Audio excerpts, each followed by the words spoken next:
Coração conquistador. Diga comigo assim: coração conquistador.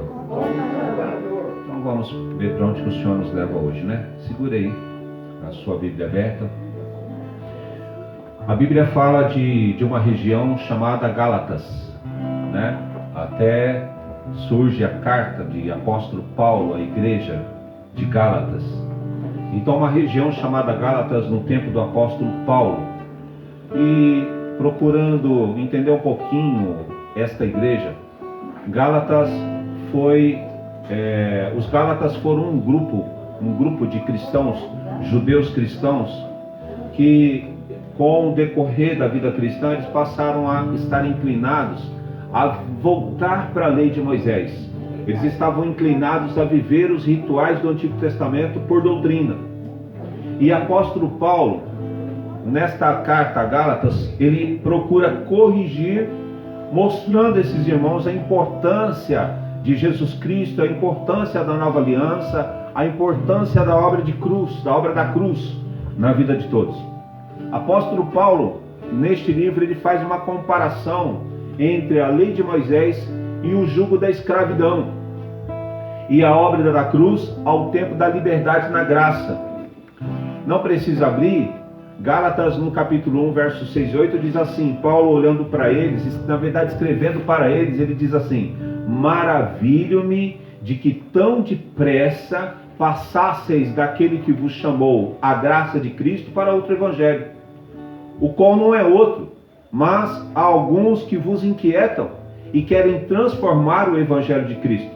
Mas ainda que nós mesmos, ou um anjo do céu, vos anuncie outro evangelho, além do que já vos tenho anunciado, seja maldito, ou como diz a Bíblia, seja anátema, né? Então aqui Paulo procura corrigir os irmãos e mostrar para os irmãos que aquilo que eles receberam de Jesus Cristo não há na lei de Moisés, é uma coisa superior, que une toda a humanidade na salvação, na vida terrena, abundante e vida eterna, né? Todos ouviram o apóstolo Paulo? Olha, eu meditando na construção desta palavra, para mim mesmo, eu creio que não, penso eu. O que faz com que exista, né, os que ouvem os ensinos bíblicos e conservam sua liberdade em Cristo? Porque assim como existem aqueles que não ouvem, existem aqueles que ouvem. Os que ouvem, o que eles fazem para que então eles permaneçam na liberdade em Cristo, né? O tema de hoje é: conquistar é algo comum. Diga comigo assim: conquistar é algo comum. Aí vamos então para o texto, né? É bom a gente fazer a leitura bíblica, né? Gálatas 5:1, se você puder acompanhe comigo. A minha tradução, ela diz assim: estai, pois, firmes. Diga firmes. Na liberdade com que Cristo nos libertou. Diga glória a Deus. E não torneis a colocar-vos debaixo do jugo da escravidão ou da servidão, no meu texto, né?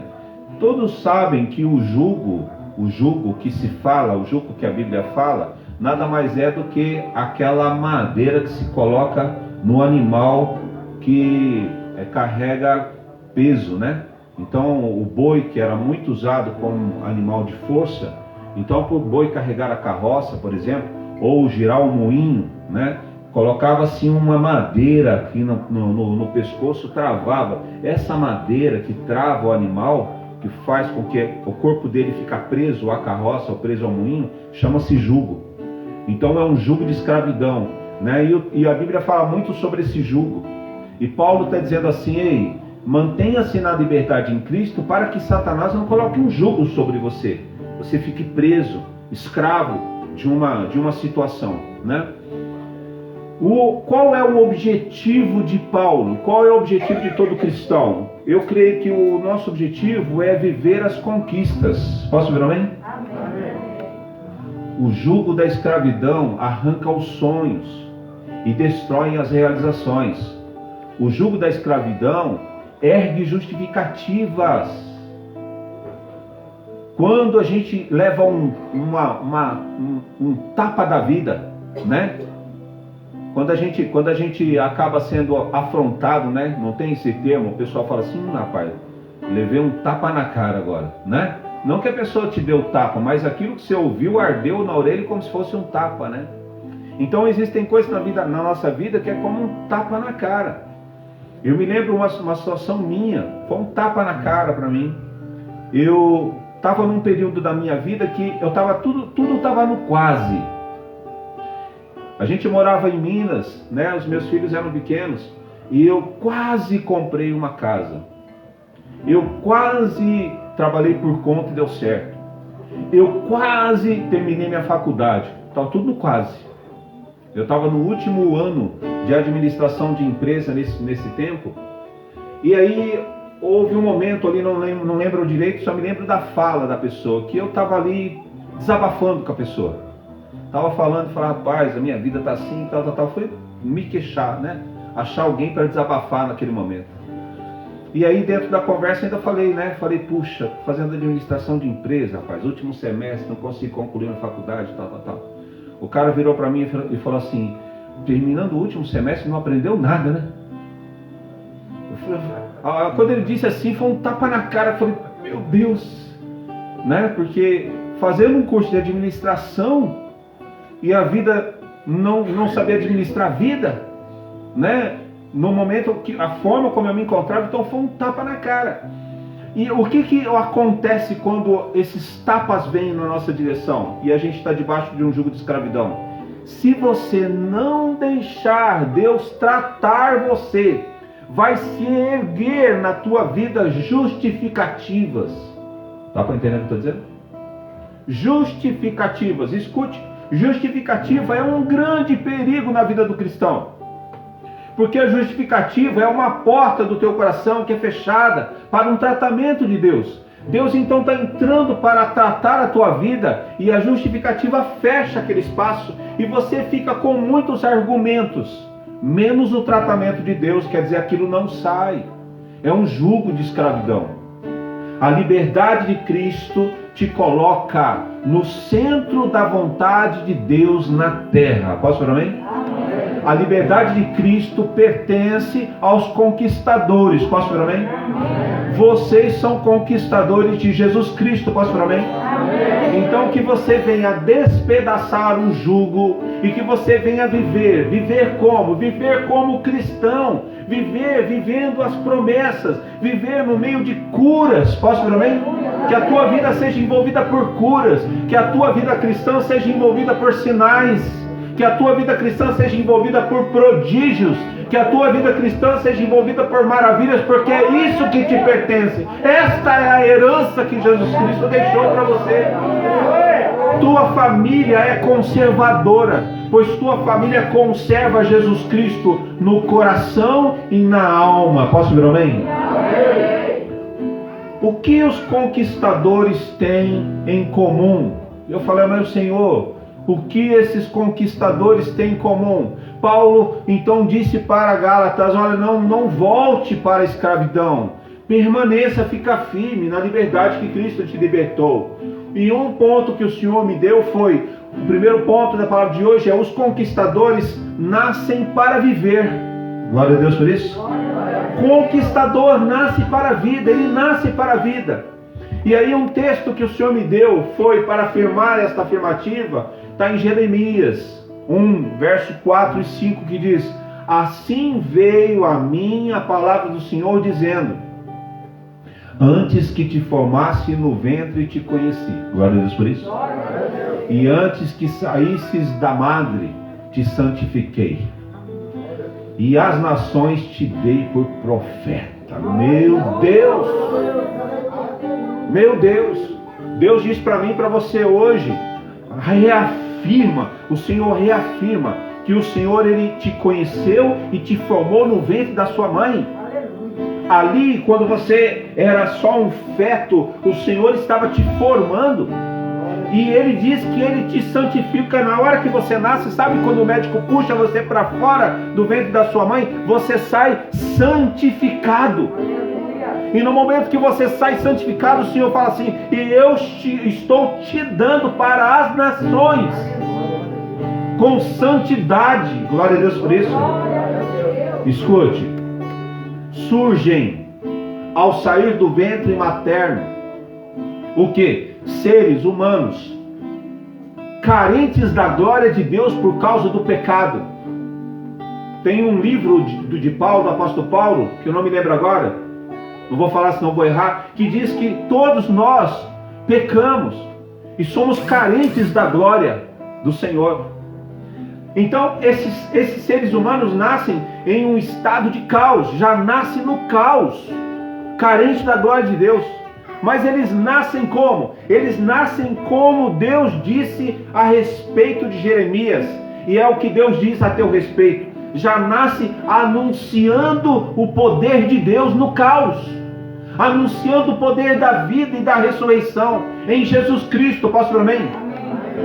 Pode observar, todos que olham as nossas crianças, para nossas crianças, as pessoas enxergam o poder da vida, sim ou não? Note o quanto as crianças mostram essa força de vida. Note quanta vida tem em uma criança. Agora escute, na seleção natural da criação de um novo ser humano, ele surge. Quando é que surge o ser humano? Na fecundação. Amém? Amém, igreja? Então essa história de que a alma existe antes do nascimento, ou a pessoa então viveu, morreu, o corpo ficou e a alma vai para algum lugar, como se estivesse esperando uma senha, aí surge um novo corpo, aí ele volta novamente, né? E aí ele vai evoluindo, cada vez que ele vem ele vai evoluindo. Isso não é bíblico. Biblicamente falando, nós surgimos, nós não somos nada, nós não existimos, somos apenas um pensamento de Deus enquanto não formos para o ventre materno. No momento em que nós vamos para o ventre materno, aí sim surge. Então, na seleção natural da criação de um novo ser humano, surge na fecundação de um óvulo. Olha que interessante. É um óvulo e uma competição de 300 milhões de espermatozoides. 300 milhões. Preste atenção. Preste atenção. Eu sei que você já ouviu sobre isso, mas pare um pouquinho para pensar. 299 milhões de espermatozoides morreram no meio do caminho quando competiram com você. Somente um conquistou a vida. De 300 milhões, a conquista foi sua. Para imaginar. E eu estava pensando em casa assim, meu Deus, como que a gente pode ampliar isso e tentar entender como que a gente nasce? Agora imagina, você em uma concorrência com mais de 300 milhões de pessoas para uma vaga. Uma vaga. A vaga que mudaria a sua vida completamente. É a vaga que você fala, meu Deus, se o Senhor me colocar ali, eu estou no céu. É tudo o que eu preciso. E aí eu fui pesquisar. Irmãos, no estádio de futebol do Maracanã cabem aproximadamente 78.800 pessoas. Imagina o estádio do Maracanã lotado, com 78.800 pessoas. Todo mundo gritando, Corinthians campeão. Não, deixa eu falar. Vamos ficar só nos 78.800, tá? Nós precisaríamos de 3.800 estádios. Preste atenção nisso. 3.800 estádios para chegarmos a um número próximo a 300 milhões de pessoas. Dá para imaginar isso? Você consegue chegar mais ou menos nesses cálculos? Por que você precisa entender isso? Na fecundação, você venceu milhões. Por que você venceu milhões, irmão?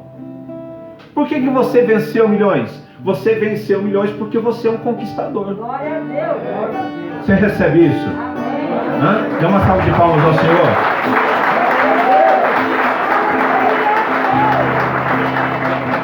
E aí eu digo para você que assim como Jeremias, Deus te santificou e te deu para as nações. Glória a Deus por isso. Agora, Jeremias por profeta, né? Mas e você? Deus dá uma pista para a gente. Uma verdade que está lá em Efésios 4:11. Em que ele diz assim, e ele mesmo deu, olha, apóstolo Paulo dizendo, e ele mesmo deu uns. A gente sabe que Jeremias foi profeta, mas ele fala, e ele mesmo deu uns para apóstolos, outros para profetas, outros para evangelistas, outros para pastores e outros para doutores ou mestres. Então, cada um de vocês, cada um de nós, quando nascemos porque Deus nos deu a esta humanidade, com um dom, com um chamado, com uma autoridade, com uma conquista na sua essência. Deus te criou conquistador, posso ouvir amém? Amém. Deus te criou conquistadora. Deus te santificou no ventre da sua mãe. Aí fala, mas eu não sei o que eu sou diante da igreja. Mas todos nós sabemos que Deus nos deu como luz para as nações. Glória a Deus por isso. Diga comigo assim, eu despedaço o jugo da escravidão na minha vida. Diga, eu despedaço o jugo da escravidão na vida da minha família, em nome de Jesus Cristo. Glória a Deus. Eu quero afirmar para você nessa noite, tua família é conservadora. Aí você fala, por que, bispo? Porque tua família conserva Jesus Cristo no coração e na alma. Glória a Deus por isso. Segundo ponto que o Senhor trouxe para nós nesta palavra de hoje: os conquistadores nascem prontos. Glória a Deus por isso. Gênesis capítulo 2, verso 15 diz: e tomou o Senhor Deus o homem e o pôs no jardim do Éden para o lavrar e o guardar. Preste atenção nisso, escute. A terra, ela foi dada para o homem administrar. Glória a Deus por isso. Não tem como administrar se não conquistar. Se não fosse o pecado ter entrado com a morte, a humanidade daria, preste atenção no que eu vou dizer para vocês, irmãos. Se não fosse o pecado ter entrado com a morte, a humanidade daria mais valor ao profeta do que ao filósofo. Quando a humanidade começa a dar muito mais valor ao filósofo e menos valor ao profeta, é resultado de pecado. Porque o salário do pecado leva à morte. Enquanto o filósofo busca a sabedoria sem dar o devido valor a Deus, os profetas recebem de Deus sabedoria e conhecimento. O que o profeta recebe pela chamada que ele tem, o filósofo fica procurando para tentar entender a vida. A arte de ensinar, por exemplo, foi instituída por um bispo protestante antes da reforma de Lutero. Olha, da igreja, uma igreja de uma região chamada Morávios, a igreja dos Morávios, bispo chamado Comênios, instituiu o termo didática. Preste atenção no que eu vou te dizer. A didática tem papel fundamental na alfabetização e na formação dos alunos, até a sua idade adulta acompanha. E a didática hoje é apoiada por posturas filosóficas, que eu não vou explicar, mesmo porque eu não conheço profundamente, como funcionalismo, positivismo, formalismo, idealismo. O que são essas teorias filosóficas? São teorias que divergem, não creem, diminuem o poder da palavra. O que é isso? Ensinos, preste atenção no que eu vou te dizer, cheios de ideologias contrárias ao conservadorismo cristão. Homens pensantes que definem assuntos que são soprados pelo vento. Muito semelhante a, sabe a quê? Quando eu cheguei nessa parte da palavra, é muito semelhante à serpente no Éden. Enquanto a serpente não vem falar com Eva diante da árvore do conhecimento do bem e do mal, a única verdade que existe no jardim do Éden é a verdade de Deus. Só que a serpente vem com uma mentalidade tão diferente, tão brilhante, tão cheio de respostas humanas, que chega para Eva, e Eva então fica encantada. Ela fica encantada com aquilo que a serpente disse. E ela então toma do fruto. Ela não toma do fruto porque ela não quer Deus. Ela toma do fruto porque a mente dela foi envolvida. O que esses homens pensantes no mundo fazem? Esses homens pensantes, você vai ver a história de um filósofo e você vai buscar aonde que ele se fundamenta, aonde que ele descobriu aquilo. E ele vai, ele aprofunda e ele consegue trazer todo o envolvimento, uma lógica e uma sequência de informações, e aí ele joga isso na mente dos outros, e isso vai passando de geração em geração. É como a serpente diante de Eva no jardim do Éden. Escute, apóstolo Paulo disse: foi para a liberdade que Cristo nos libertou. E ele dá um aviso para a igreja: permaneça firme. Glória a Deus por isso. Vira para o teu irmão e diga para ele: permaneça firme. Glória a Deus por isso. Permaneça firme. Agora bata no peito assim, ó, e diga comigo assim: eu nasci pronto. Glória a Deus. Agora sim você pode inflamar o peito e falar assim: eu nasci pronto. Glória a Deus.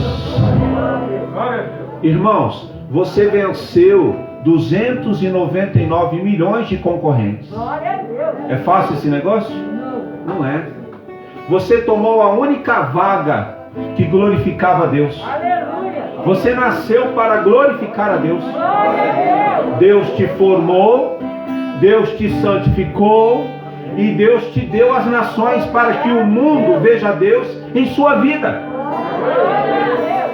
Nós somos conservadores cristãos. Sabemos que a serpente foi esmagada na cruz do Calvário, por sinal de nossas conquistas. Somos conquistadores na terra e herdeiros do reino dos céus. Posso ver, amém? Amém. O nosso lugar, você fala: mas aonde que é o meu lugar? O teu lugar, o nosso lugar é fazer a vontade de Deus. Amém. Glória a Deus por isso. Diga: eu nasci pronto. Diga: minha família é presente de Deus na minha vida. Glória a Deus por isso. E aí a gente vai para o terceiro ponto. Os conquistadores não contam história. Os conquistadores contam testemunhos.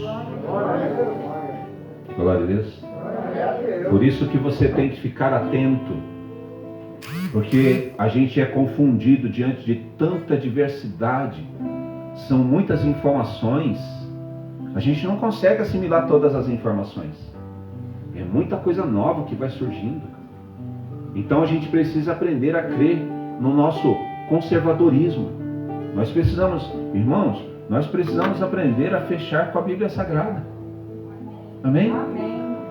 O povo faz uma salada na nossa cabeça. É o Evangelho segundo Allan Kardec. Aí o povo vem falar que descobriu o Evangelho não sei do que, o livro apócrifo não sei da onde, porque foi escrito um livro de Tomé. Irmão, esses livros já estavam desde o tempo de Jesus Cristo. Qual a diferença dos livros que não estão na Bíblia para os livros que estão na Bíblia? É que os que estão na Bíblia, eles foram selecionados. Foi colocado todos os livros na mesa, de uma forma bem simples para os irmãos entenderem. Todos esses livros que esse povo fala aí, foi tudo colocado na mesa. E os cristãos da época foram separados, aqueles que tinham a mesma linguagem, e surgiu a Bíblia Sagrada. Então os outros livros que não estão aqui não é novidade. Para um estudioso, ele sabe que esses livros já existem há muito tempo, junto do período dos livros que são escritos aqui, muitos deles. Mas nós temos que crer naquilo que foi separado para nós. A própria Bíblia diz que a palavra do Senhor, ela é viva e eficaz na nossa vida. Glória a Deus por isso. Você precisa ser conservador cristão. Você precisa crer nas suas raízes, independente das informações que o homem inventa. Lucas 12, 20 diz: mas Deus lhe disse: louco, esta noite te pedirão a tua alma, e o que tens preparado, para quem será?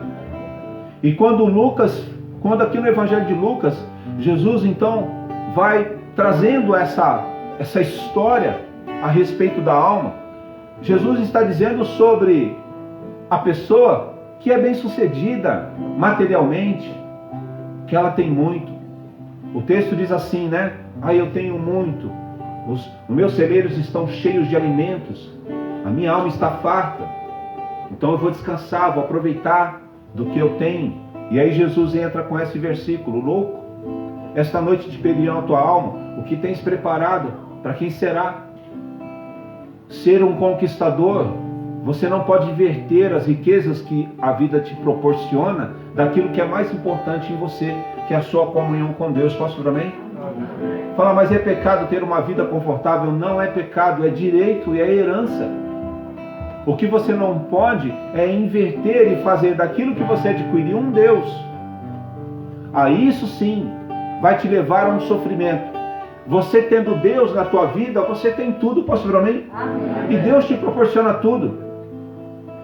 Boa parte dos historiadores, filósofos, formadores científicos e pagãos estão cheios de conhecimentos, preparados aqui para contestar a nossa crença, saciados pelos bens mentais, saciados pelos bens materiais, em um posicionamento de mundo e de sociedade diferente do nosso. Escute, nós somos resultado do que nos ensinaram. Quem você é hoje? Se você pensa, porque teve um tempo na minha vida que eu acreditava que eu pensava e era de acordo com o que o meu livre pensamento me gerava, em que eu decidia a minha vida. Eu que decidia, eu que pensava, que queria, que decidia. Ninguém mandava em mim, ninguém mandava. Eu que definia a minha vida. Quando você então aceita Jesus Cristo e entrega a sua vida para Cristo, você entende que a tua alma está em jogo. Satanás está tentando levar a gente para o inferno. E Jesus pagou um alto preço para a gente ir para o céu. Posso ouvir amém? Amém. E aí eu entendo que eu preciso ter um proceder correto diante do Senhor.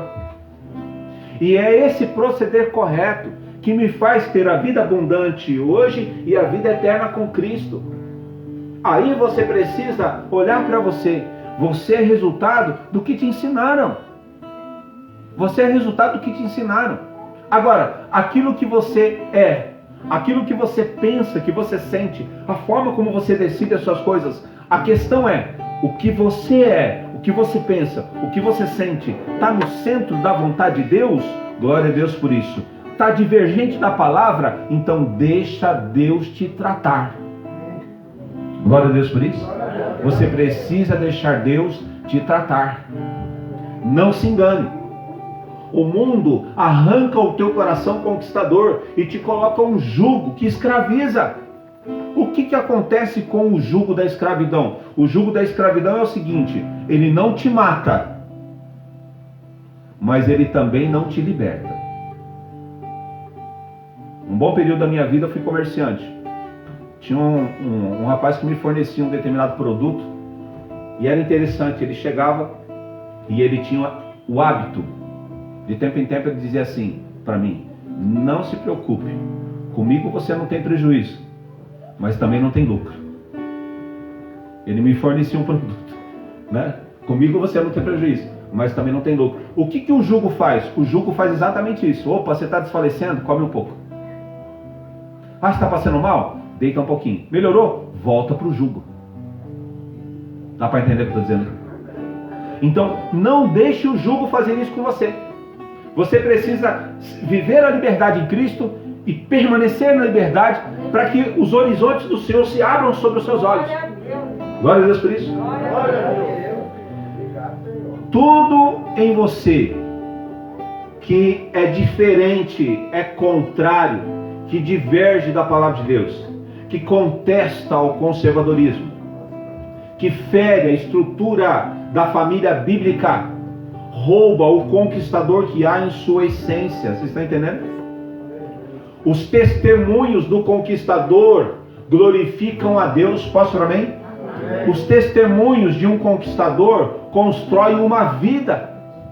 Os testemunhos de um conquistador é uma história na presença do Criador. O conquistador sabe que Deus o ama. Posso falar amém? O conquistador sabe de quem ele é filho. O conquistador conversa com o Espírito Santo em todo o tempo. Posso falar amém? O conquistador sabe que o mundo jaz do maligno. E por este motivo Deus o deu às nações por luz para este mundo. Você é luz para este mundo, você é sal para esta terra. Você é uma testemunha viva da presença de Deus no meio dos homens. Glória a Deus. Diga comigo assim: eu despedaço o jugo da escravidão na minha vida. Diga: eu despedaço o jugo da escravidão na vida da minha família, em nome de Jesus Cristo. E aí eu vou para a conclusão, irmãos, da palavra de hoje. O nascer é o mesmo desde que Adão surgiu na terra, até os bebês que estão nascendo agora. Todos são formados por Deus desde o ventre, santificados e dados para as nações. Posso amém? Uns são apóstolos, outros são profetas, outros são evangelistas, outros são pastores, os outros são mestres. Aí você fala: bispo, acho que eu sou o à toa. Não, você não é o à toa. É que você não entendeu qual é a sua chamada. Mas você nasceu com um propósito. Amém? E você é parte de tudo isso. Basta se colocar no centro da vontade de Deus. Posso falar amém? Você nasceu pronto para vencer. Posso falar amém?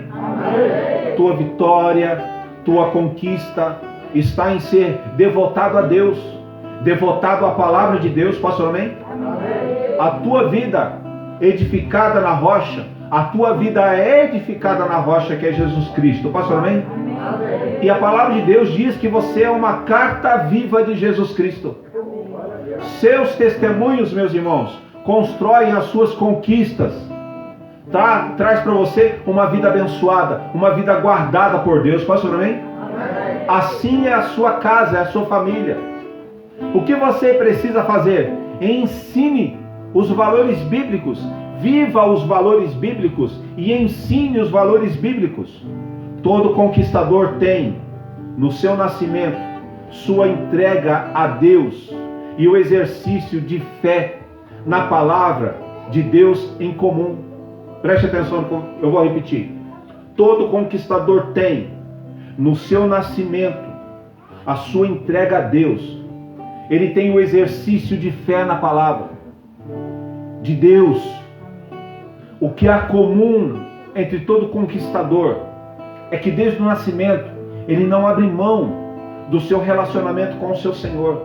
É como se eu olhasse o conquistador, mesmo que ele não lembre, não traz na sua memória o momento em que ele era apenas um espermatozoide na fecundação com óvulo, mesmo que ele não lembre, mas é como se ele conservasse essa comunhão, essa convicção em busca de uma vida absoluta, plena com Deus.